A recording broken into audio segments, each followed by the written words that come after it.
दो चंदन होते हैं। शिव महापुराण की कथा दोनों चंदन का वर्णन कर रही। एक होता है हरि चंदन, एक होता है शिव चंदन। और दोनों चंदन बहुत कठिनता से नहीं बनते। पूर्ण समर्पण के साथ में ये दोनों चंदन का निर्माण होता है।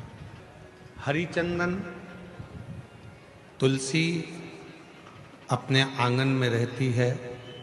तुलसी का पौधा जब सूख जाता है तो तुलसी की जो लकड़ी होती है उसको घिसकर पानी में भगवान को लगाया जाता है। वो चंदन हरि चंदन कहलाता है। और कोई बेलपत्र का वृक्ष जब सूख जाता है और उसकी जो लकड़ी होती है उस लकड़ी को घिसकर जो चंदन बनाया जाता है और शिव को लगाया जाता है उसको शिव चंदन कहते हैं। और दोनों चंदन अपना अपना कार्य करते हैं।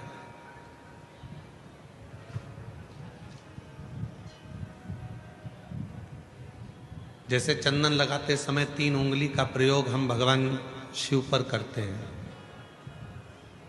आकार, ओमकार, ओमकार, ये 3 उंगलियों का प्रयोग हम शिव जी पे चंदन लगाते समय करते हैं। शिव चंदन एक ऐसा चंदन, जब कोई बेलपत्र की लकड़ी, कोई बेलपत्र का पेड़ जब सूखता है तो उसकी छोटे से लकड़ी को हम अपने घर में रखकर उसको घिसकर शिव जी को इन 3 उंगलियों से चंदन को लगाते हैं। आकार, ओमकार और मकार, तीनों।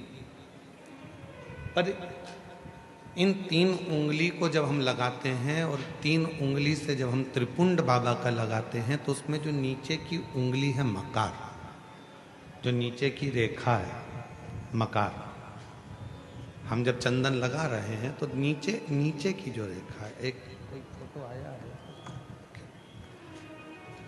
जैसे ये 3 उंगली से ये चंदन लगा, आकार, ओमकार और ये मकार।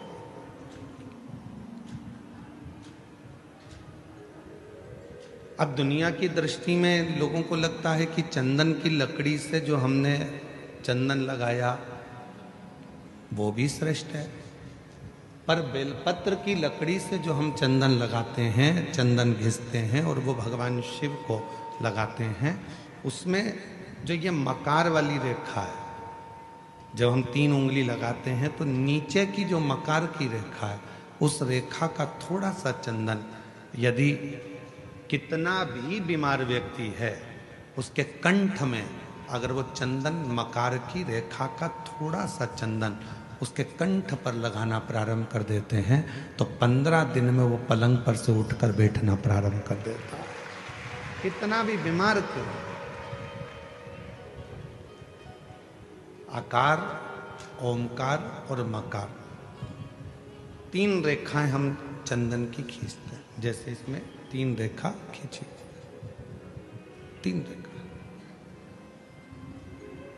एक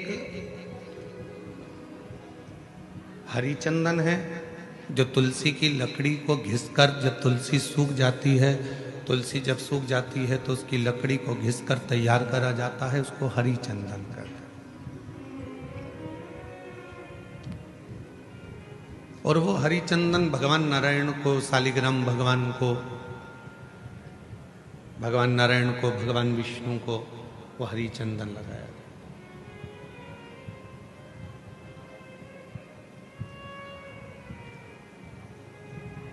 हरि चंदन का लेपन किया जाता है और वो हरि चंदन भी बड़ा काम का है महाराज।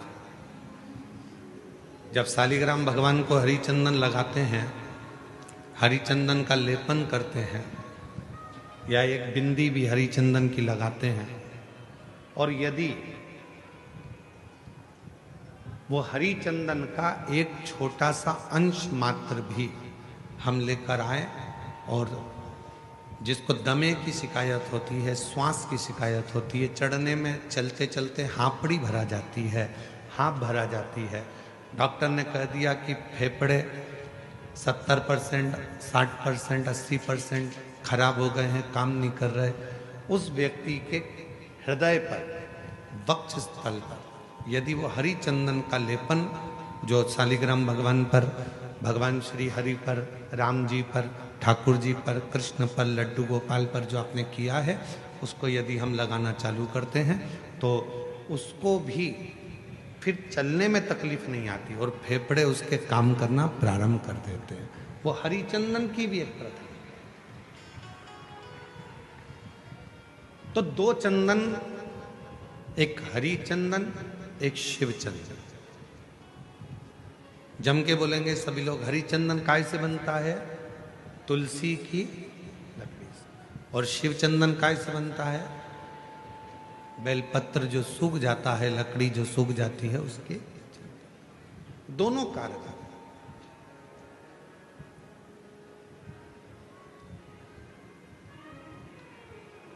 और तेरी पूजन को भगवान बना मन मंदिर, तेरी पूजन को भगवान बना मन मंदिर, घिस घिस चंदन तुझे लगाऊं, नित नित तुझको रोज मनाऊं, घिस घिस चंदन तुझे लगाऊं। हे भगवान, नित तेरे को मैं मनाऊं, घिस घिस चंदन रोज लगाऊं, नित नित भोला तुझे मनाऊं, घिस घिस चंदन रोज लगाऊं, नित नित भोला तुझे मनाऊं, तेरी पूजन को भगवान बना मन मंदिर, तेरी पूजन को भगवान बना मन मंदिर, बना मन मंदिर आलीसा, तेरी पूजन को भगवान बना मन मंदिर आलीसा, तेरी पूजन को भगवान। नित्य पूजन का एक फल। आज सनातन धर्म पर लोग उंगलियां उठाते हैं, आज सनातन धर्म पर लोग आक्षेप लगाते हैं कि तुम पत्थर की पूजन करते हो। आज सनातन धर्म पर लोग उंगलियां उठाते हैं कि तुम मंदिर जाते हो, जल चढ़ाते हो, पत्थर पर जल ढोलते हो। एक एक साइंस के एक एक उद्देश्य को यदि उठाकर पढ़ोगे तो पूरा साइंस हमारे सनातन धर्म की प्रधानता बताता है, और सनातन धर्म में जितनी पूजन की पद्धति है वही साइंस ग्रहण करता है, वही साइंस। आज दुनिया के लोग इस साइंस वाले कई लोग कह देते हैं हम सनातन को नहीं मानते, ये सब आडंबर है, सब पाखंड है, सब ढोंग है। नहीं,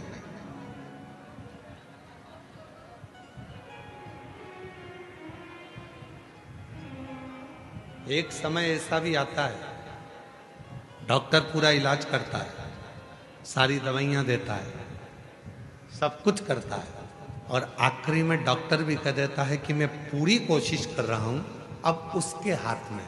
मतलब डॉक्टर को भी मालूम है कि एक डॉक्टर और बैठा है, वो काल अधिपति महाकाल कहीं ना कहीं बैठकर इस कार्य को कर रहा है। एक और बैठा,